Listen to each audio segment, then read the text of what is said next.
èèyàn tó lé ní 30 jóná títí dojú ikú níbi tí wọ́n ti ń gbọ́n epo níbi táǹkà tó gbiná. Ẹ̀wọ̀n gbére ni o fún ẹnikẹ́ni tó bá jẹ̀bi ẹ̀sùn ìfipábá ọmọdé lò pọ̀. Ilé aṣòfin àgbà ló buwọ́lu òfin ìjìyà tuntun náà. Ó mà ṣe o, ọkọ̀ ńlá tirẹ́là tó kó sìmẹ́ǹtì ṣekú pa aláboyún àtàwọn méje míì lákùngbá nípínlẹ̀ Ondo. Gómìnà Adeleke yan gbajúmọ̀ olórin tàkasúfèé Davido sípò alámòjútó àsùnwọ̀n àkójọpọ̀ owó fún ìdàgbàsókè eré ìdárayá. Ẹ̀sìn ògbèrò láwọn báńkì báwọn ọmọ Nàìjíríà ṣe ń sáré lọ forúkọ sílẹ̀ fún gbígba 70,000 naira owó ìrónilágbára ìyẹn Tinubu Empowerment Fund. Ìjọba ìpínlẹ̀ Ondo sọ̀rọ̀ lórí lẹ́tà tí àjọ ọ̀tẹlẹ̀múyẹ́ DSS fi léde nípa ìkọlù tí ikọ̀ agbésùnmọ̀mí ISWAP fẹ́ ṣe sí ìlú Ọ̀wọ̀ àti Àkókó. Iléeṣẹ́ ọlọ́pàá pàṣẹ gbígbé agbófinró DPO olú ìlú ilẹ̀ wa kúrò l'Àbújá lọ sí àgọ́ iléeṣẹ́ ọlọ́pàá ibòmíràn fẹ̀sùn pé ó bùfọ́jú lu arákùnrin kan. Iléeṣẹ́ ọlọ́pàá náà wọ́gán Sowore lẹ́yìn tó yọjú sí ilé ẹjọ́ fún ìtẹ̀síwájú ìgbẹ́jọ́ Kanu. Olórí Olúwaṣìndárayọ̀ nínú ayé tèmi ni oníròyìn yín. Ẹ gbọ́ àtúpalẹ̀ àwọn ìròyìn náà lẹ́kùnrẹ́rẹ́. Ẹ káàbọ̀ sí ìkànnì Drive TV. Fún ìgbà àkọ́kọ́ ẹ gbìyànjú láti like, share, subscribe kẹ́ ẹ lè máa gbádùn wa lóòrèkóòrè. Èèyàn tó lé 30 jóná títí dojú ikú níbi tí wọ́n ti ń gbọ́n epo níbi táǹkà tó gbiná. Àfi k'Elédùà ọba máa fi sọ rẹ̀ sọ wá. Tí Ọlọ́run bá sì ń sọ wá, káwa náà sì máa sọ ara wa. Gẹ́gẹ́ bí ìròyìn tó tẹ̀ wá lọ́wọ́, kò tí ì sẹ́ni tó lè fìdí iye èèyàn tó dágbére fáyé nínú ìjàmbá ọkọ̀ táǹkà epo tó gbiná lọ́jọ́ Ìṣẹ́gun Tuesday ọjọ́ 21 oṣù kẹwàá ọdún 2025 yìí nípínlẹ̀ Niger ní pàtó múlẹ̀. Yàtọ̀ sí àwọn tó di olóògbé tí wọ́n jóná kọjá sísọ, ó tún lé ní 40 èèyàn tí iná ọ̀hún jó gidi tí wọ́n sì ti farapa yànnàyànnà gẹ́gẹ́ bí àwọn tó sojú wọn ṣe sọ. Gẹ́gẹ́ bí wọ́n ṣe wí, nǹkan bíi aago 11 alẹ́ ní ìjàmbá iná yìí ṣẹlẹ̀ lágbègbè Ẹ̀sàn àti Bádégì èyí tó wà lójú ọ̀nà Bíìdà Àgè ìjọba ìbílẹ̀ Kacha ìpínlẹ̀ Niger. Gẹ́gẹ́ bí ohun tí a gbọ́, ojú ọ̀nà tí kò dá ló jẹ́ kí táǹkà epo náà ṣubú tó sì fi ẹ̀gbẹ́ lélẹ̀ tí epo inú rẹ̀ sì bẹ̀rẹ̀ sí dànù. Ṣùgbọ́n kì í ṣe ẹsẹ̀kẹsẹ̀ náà ni iná sọ bí àwọn oṣojú mi kòró ṣe wí. Àwọn oṣojú mi kòró náà ṣàlàyé pé bí táǹkà agbépo ọ̀hún ṣe ṣubú ní àwọn èèyàn kan ti bẹ̀rẹ̀ sí gbọ́n epo tó ń dànù. Níbi tí wọ́n ti ń gbọ́n epo náà ní iná ńlá ti ṣẹ̀yọ. Iná náà ló sì jó èèyàn tó 40 báyìí tí àwọn míì sì wà ní ẹsẹ̀ kan ayé ẹsẹ̀ kan ọ̀run. Nígbà tó ń fìdí ìṣẹ̀lẹ̀ yìí múlẹ̀, alága ẹgbẹ́ awakọ̀ táǹkà epo àti gáàsì nípínlẹ̀ Niger, Comrade Farouk Kawo, ṣàpèjúwe ìṣẹ̀lẹ̀ náà bí èyí tó burú jáì tó sì ṣe é dènà. Gẹ́gẹ́ bó ṣe wí, epo bẹntiróòlù ní táǹkà tó dànù yìí ń gbé bọ̀ láti ìlú Èkó ó lọ sí Òkè Ọ̀yà. Comrade Kawo sọ pé ìjàmbá táǹkà epo tó ti lé ní 30 ló ti wáyé lójú ọ̀nà Bíìdà Àgè lóṣù kẹwàá nìkan. Ọ̀nà tí kò dáa sì ló ń fa ìjàmbá náà bó ṣe sọ. Bákan náà ló kọ̀rọ̀ ojú sí àwọn ọ̀dọ́ tó máa ń sáré lọ gbọ́n epo bí táǹkà bá ti ṣubú. Kawo ṣàlàyé bí táǹkà tó gbé òróró ẹ̀pà ṣe ṣubú lójú ọ̀nà yìí kan náà ní ọjọ́ Àìkú tó kọjá. Àwọn ará agbègbè náà sì tú jáde níṣe ni wọ́n lọ ń gbọ́n òróró náà. Ó ní gbogbo èyí kò tọ̀nà. Ohun tó sì ń fa ikú rẹpẹtẹ lọ́pọ̀ ìgbà nìyẹn. Kí táǹkà epo dànù, kí aráàlú máa sáré lọ gbọ́n epo kó ṣẹ̀ṣẹ̀ bẹ̀rẹ̀ lórílẹ̀‐èdè Nàìjíríà. Ọ̀pọ̀ ìgbà tó bá sì ti ṣẹlẹ̀ bẹ́ẹ̀ náà ni ọ̀pọ̀ ẹ̀mí máa ń ṣòfò. Ṣùgbọ́n ikú náà kì í kọ́ àwọn míì lọ́gbọ́n. Wọn yóò tún gbọ́n epo bí táǹkà bá ti ṣubú. Ẹ̀wọ̀n gbére ni o fún ẹnikẹ́ni tó bá jẹ̀bi ẹ̀sùn ìfipábá ọmọdé lò pọ̀. Ilé aṣòfin àgbà ló buwọ́lu òfin ìjìyà tuntun náà. Ilé ìgbìmọ̀ aṣòfin àgbà nílẹ̀ wa Nàìjíríà ti buwọ́lu ìjìyà ẹ̀wọ̀n gbére tí kò ní sísan owó ìtanràn nínú fún ẹnikẹ́ni tó bá jẹ̀bi ẹ̀sùn fífi ipá bá ọmọdé lò pọ̀.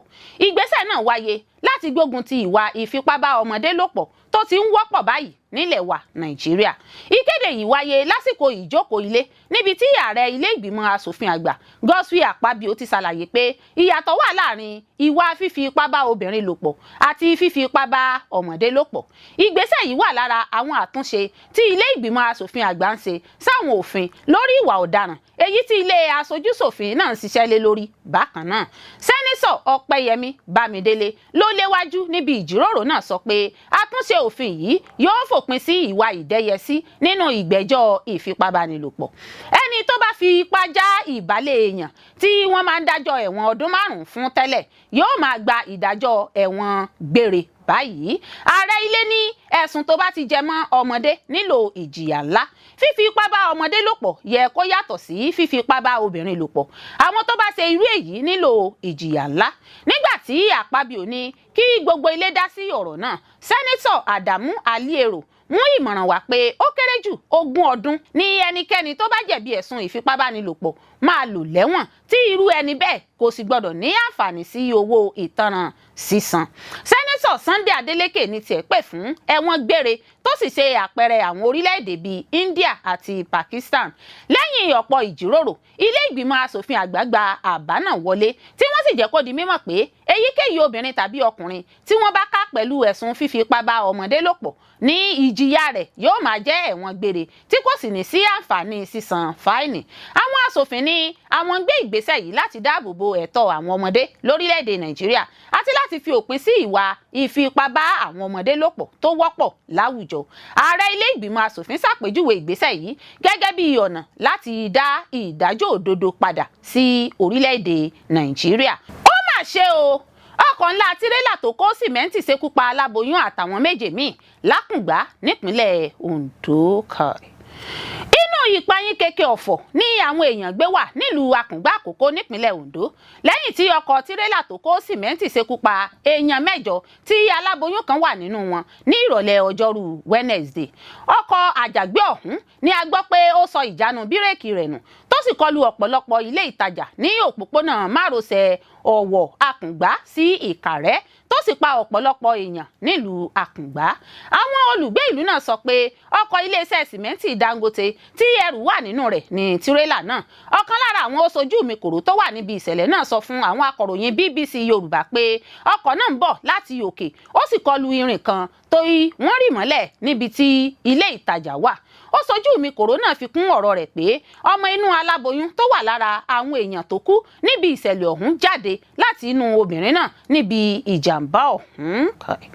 gẹ́gẹ́ bí ìròyìn tó tẹ̀ wá lọ́wọ́, àwọn ikọ̀ ẹ̀ṣọ́ aláàbò ojú pópó tètè gúnlẹ̀ síbi ìṣẹ̀lẹ̀ náà wọ́n sì kó òkú àwọn tó kú níbẹ̀ kúrò lójú pópó. ẹ̀wẹ̀, ọ̀gá àgbà àjọ ẹ̀ṣọ́ ojú pópó nípínlẹ̀ Ondo Samuel Ibitoye ṣàlàyé pé kì í ṣe ọkọ̀ Dangote ló fa ìjàmbá náà. ó ní ọkọ̀ tó fa ìjàmbá náà kò kó sìmẹ́ǹtì rárá, ṣùgbọ́n yẹ̀pẹ̀ olókùúta ni ọkọ̀ náà kó, èyí tó tako àwọn ìròyìn tó ń jẹyọ káàkiri. ọ̀gbẹ́ni Ibitoye sọ pé ọkọ̀ náà kọlu irin tí wọ́n ṣe láti dènà àwọn ọkọ̀ ńlá láti má lè gba ọ̀nà náà, èyí tí wọ́n ṣe síwájú fásitì Adékúnlé Àjàsìn. ọ̀gá àgbà ẹ̀ṣọ́ ojú pópó ní èyí ló mú kí ọkọ̀ náà sọ ìjánu rẹ̀ nù tó sì yọrí sí ìjàmbá ọkọ̀ náà. ó fìdí rẹ̀ múlẹ̀ pé ó kéré tán èèyàn 8 ló jẹ́ Ọlọ́run nípè nínú ìjàmbá náà, èyí tí ọkùnrin 5, obìnrin 2 àti ọ̀dọ́mọkùnrin kan wà nínú wọn. ọ̀gá àgbà àjọ ẹ̀ṣọ́ ojú pópó náà wá rọ àwọn awakọ̀ láti rí dájú pé gbogbo ẹ̀yà ara ọkọ̀ wọn ń ṣiṣẹ́ dáradára kí wọ́n tó gbé sójú pópó. bákan náà ni ó sì ṣe ìkìlọ̀ pé káwọn awakọ̀ máa rí i pé wọ́n bọ̀wọ̀ fún gbogbo òfin ìrìnnà. ọ̀pọ̀ olùgbé ìlú Àkùngbá ló yarí wípé àwọn èèyàn tó kú nínú ìjàmbá ọkọ̀ tirẹ́là tó kó sìmẹ́ǹtì nílùú ju 8 tí àwọn ẹ̀ṣọ́ ojú pópó kéde rẹ̀ lọ.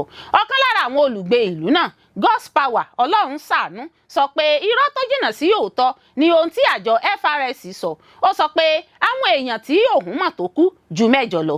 ó ṣàlàyé pé àwọn kan sì wà lábẹ́ ọkọ̀ náà tí wọn kò tí ì gbé wọn jáde títí di àsìkò yìí. Ọlọ́run ṣàánú rọ àwọn tó ń dóòlà ẹ̀mí láti jí gìrì sí iṣẹ́ wọn láti rí dájú pé wọ́n yọ àwọn tó sì há sábẹ́ ọkọ̀ tirẹ́là náà. a ò ní ṣe déédé ìjàmbá lọ́la Olódùmarè. gómìnà Adeleke yan gbajúmọ̀ olórin tàkasúfèé Davido sípò alámòjútó àsùnwọ̀n àkójọpọ̀ owó fún ìdàgbàsókè eré ìdárayá.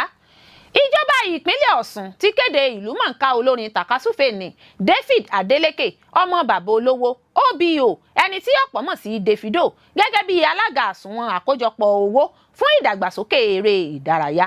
Ìgbésẹ̀ tí wọ́n ní yóò pèsè owó fún ìdàgbàsókè ẹ̀ka eré ìdárayá ní ìpínlẹ̀ náà. Ìjọba tún jẹ́ kó di mímọ̀ pé ìgbésẹ̀ ń lọ lọ́wọ́ láti parí àtúnṣe tó ń lọ lọ́wọ́ ní pápá ìṣeré tó wà ní ìlú Òṣogbo pẹ̀lú èròǹgbà láti jẹ́ kí ó di lílò fún ìdíje Olympics. Igbákejì gómìnà ìpínlẹ̀ Ọ̀ṣun Kọ́lá Adéwùsì ló sọ èyí di mímọ̀ nígbà tí ẹgbẹ́ àwọn akọ̀ròyìn eré ìdárayá ẹ̀ka ti ìpínlẹ̀ Ọ̀ṣun SWAN ṣe àbẹ̀wò sí ọ́fíìsì rẹ̀.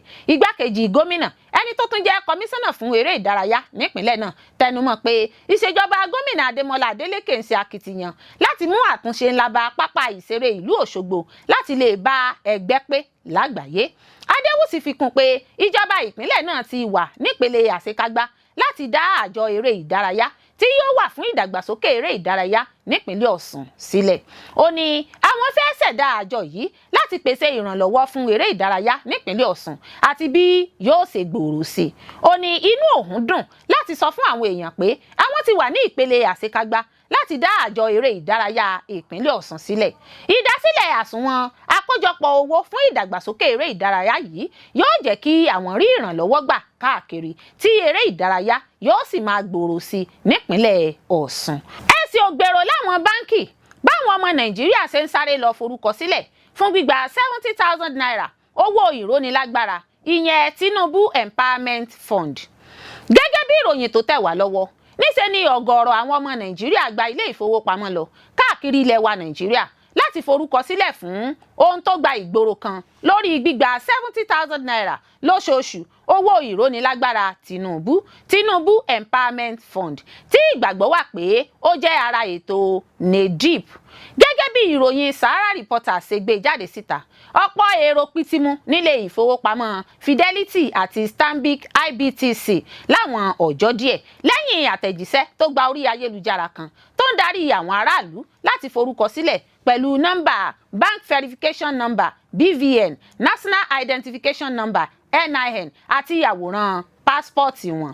Àtẹ̀jíṣẹ́ náà ní kí àwọn aráàlú lọ sí báńkì kí wọ́n sì sọ fún wọn pé ìforúkọsílẹ̀ fún ètò NEDIP Tinubu Empowerment Fund ni àwọn fẹ́ ṣe. Àtẹ̀jíṣẹ́ náà sọ wípé bí wọ́n bá bi wọ́n léèrè pé iṣẹ́ wo ni wọ́n ń ṣe kí wọ́n fi iṣẹ́ àgbẹ̀ ọlọ́sìn abìyẹ́ àti bẹ́ẹ̀ bẹ́ẹ̀ lọ sí i. Ọ̀kan lára àwọn olùforúkọsílẹ̀ fétò náà nílùú Ìlọrin nípínlẹ̀ Kwara bá àwọn akọ̀ròyìn Sahara Reporter sọ̀rọ̀ pé wọ́n ní káwọn san 2,000 náírà 2,000 naira fún ṣíṣí akoto òṣùwọ̀n ìyẹn Account Activation and Debit Card Processing. Olùforúkọsílẹ̀ náà sọ wípé òun forúkọsílẹ̀ lọ́jọ́ Ẹtì Friday. Àwọn sì ń retí láti gba aago àláàtì 70,000 naira níparí oṣù. Ẹlòmíràn tó ní òun forúkọsílẹ̀ nílùú Èkó sọ pé ọ̀pọ̀ àwọn olùgbé ìlú ló sáré lọ sílé ìfowópamọ́ nítorí pé àwọn gbàgbọ́ pé ìṣèjọba ààrẹ Bọ́lá Tinubu fọwọ́ sí ètò náà. Àwọn èèyàn sọ wípé ètò ìrónilágbára fún àwọn àgbẹ̀ ni irọ́ ni o, òótọ́ ni a ò tí ì gbọ́ èsì látọ̀dọ̀ àwọn àjọ kankan títí di ìgbà tí à ń gbé ìròyìn yìí jáde. Ìjọba ìpínlẹ̀ Ondo sọ̀rọ̀ lórí lẹ́tà tí àjọ ọ̀tẹlẹ̀múyẹ́ DSS fi léde nípa ìkọlù tí ikọ̀ agbésùnmọ̀mí ISWAP fẹ́ ṣe sí ìlú Ọ̀wọ̀ àti Àkókó. Ìjọba ìpínlẹ̀ Ondo ti sọ̀rọ̀ sókè o lórí lẹ́tà tí àjọ ọ̀tẹlẹ̀múyẹ́ DSS kọ sí iléeṣẹ́ ọmọ ogun níbi tó ti kìlọ̀ pé àwọn ọmọ ẹgbẹ́ agbésùnmọ̀mí ISWAP múra láti kọlu ìpínlẹ̀ náà. Nínú àtẹ̀jáde kan tí kọmíṣánná fétò ìròyìn Ìdòwú Àjànàkú fi léde, ó ní ìjọba ti mọ̀ nípa ìkìlọ̀ náà ó sì ti ń gbé ìgbésẹ̀ láti dáàbò bo àwọn aráàlú. Ìjọba ní lẹ́tà ọ̀hún bó tilẹ̀ jẹ́ pé kò yẹ kó lu síta sí aráàlú jẹ́ ọ̀kan lára àwọn ìwé tí àwọn elétò ààbò máa ń kọ láàrin ara wọn àti ìjọba. Ó ní nínú irúfẹ́ lẹ́tà yìí ni wọ́n ti máa ń sí ara wọn ní gbẹ́rẹ́ ìpàkọ́ lọ́nà àti pèsè ààbò tó gbópọn faraàlú. Kọmíṣánná náà ní àwọn fẹ́ kí gbogbo aráàlú mọ̀ pé ìjọba àtàwọn iléeṣẹ́ agbófinró ń ṣiṣẹ́ lórí ìròyìn yìí láti dáàbò bo aráàlú. Ó ní ohun tó ṣe pàtàkì pàtàkì ní àjọṣepọ̀ tó dánmọ́rán láàrin àwọn agbófinró àti ìjọba láti tètè fèsì sí kùdìẹ̀kudiẹ ètò ààbò wa. lẹ́yìn náà ló ń rọ aráàlú kí wọ́n má ṣe páyà àmọ́ kí wọ́n tètè máa sí àwọn agbófinró ní gbẹ́rẹ́ ìpàkọ́ ní gbogbo ìgbà tí wọ́n bá fura sí ohun àjèjì kankan láyìíká wọn. ó parí ọ̀rọ̀ rẹ̀ pé ìjọba ìpínlẹ̀ Ondo kò káwọ́ gbéra ó sì ń ṣe ohun gbogbo tó yẹ láti dáàbò bo ẹ̀mí àti dúkìá aráàlú nítorí náà kí àwọn aráàlú lọ fi ọkàn wọn balẹ̀.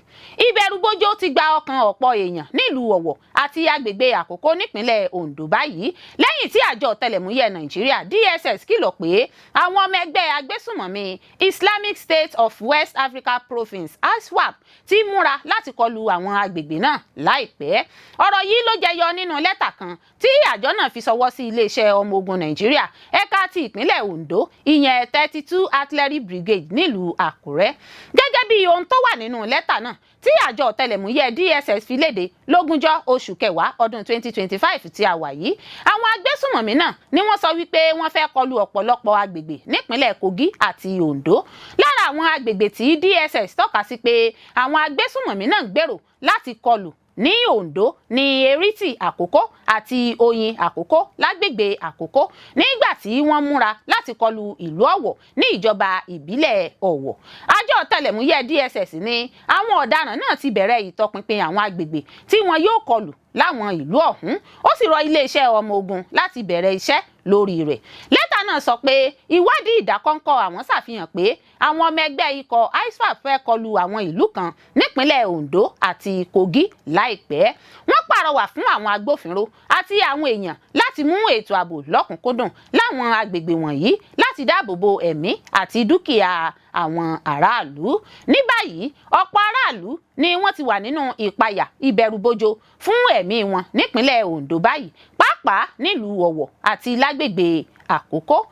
iléeṣẹ́ ọlọ́pàá pàṣẹ gbígbé agbófinró DPO olú ìlú ilẹ̀ wa kúrò l'Àbújá lọ sí àgọ́ iléeṣẹ́ ọlọ́pàá ibòmíràn fẹ̀sùn pé ó bùfọ́jú lu arákùnrin kan.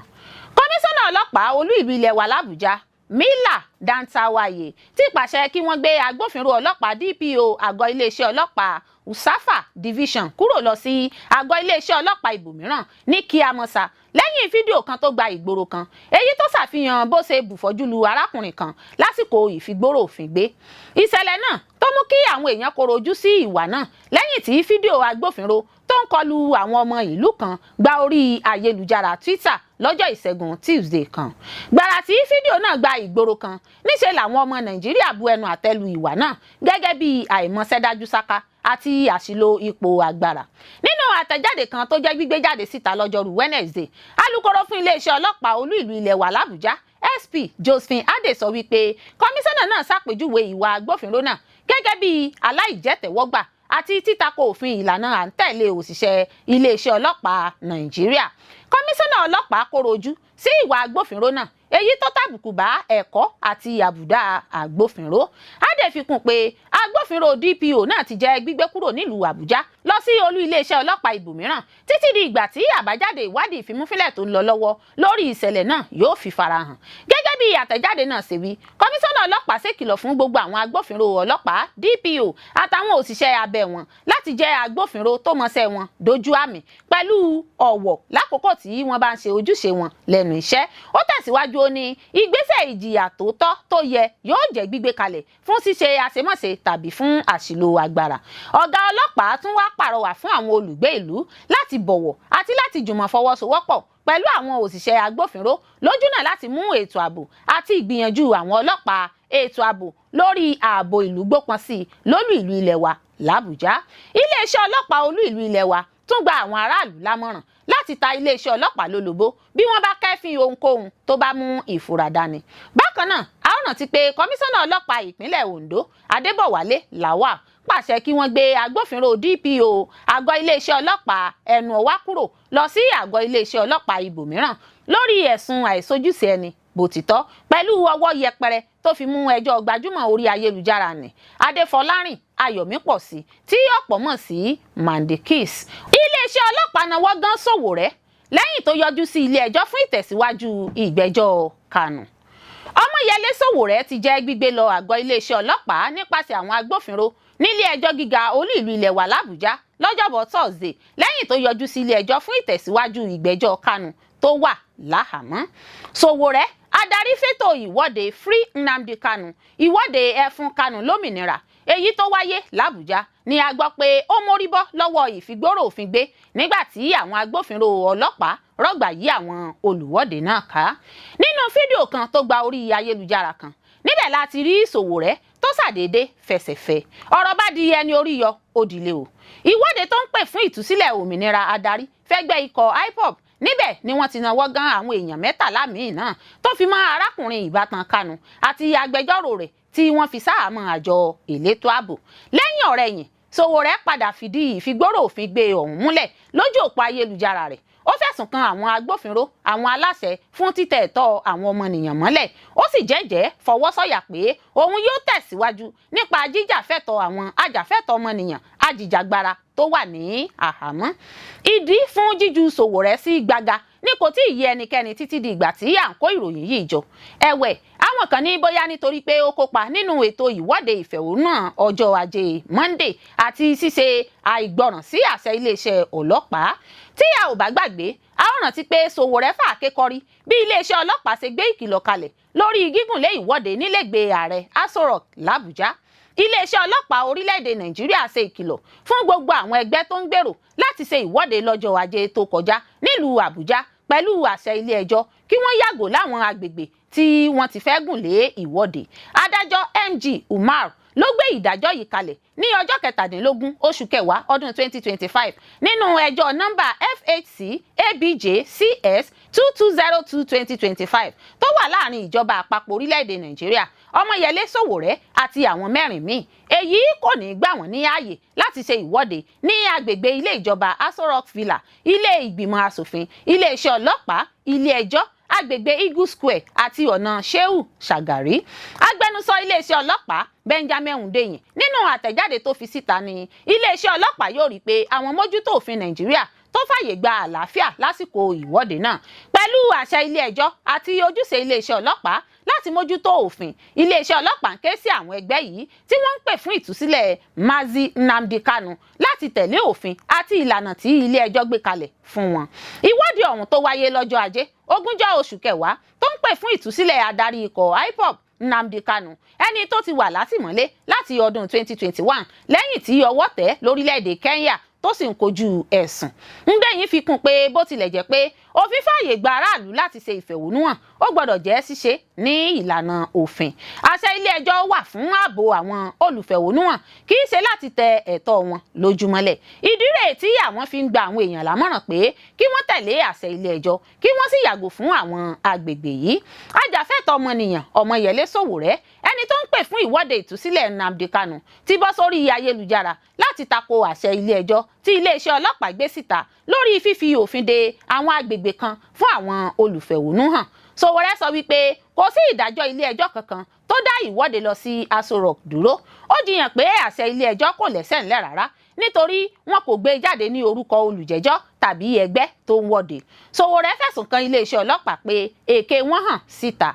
Ó kéde pé ikọ̀ agbẹjọ́rò 115 ti wà nílẹ̀ láti tako àṣẹ ilé ẹjọ́ náà ní kété tó bá jáde. Bákan náà ni Sowore kìlọ̀ pé àwọn kò ní fààyè gbà kí iléeṣẹ́ ọlọ́pàá fi tipátipá mú ẹnikẹ́ni lásìkò ìwọ́de náà. Olórí Olúwaṣìndáráyọ̀ nínú ayé tèmi ni oníròyìn yín. Ẹ ṣé púpọ̀ fún gbígbọ́ àti wíwò tí ẹ̀ ń wò wá. Etí tí ẹ fi ń gbọ́ wa kò ní di, ojú tí ẹ fi ń wò wá kò ní fọ́, yóò sì dára fún yín.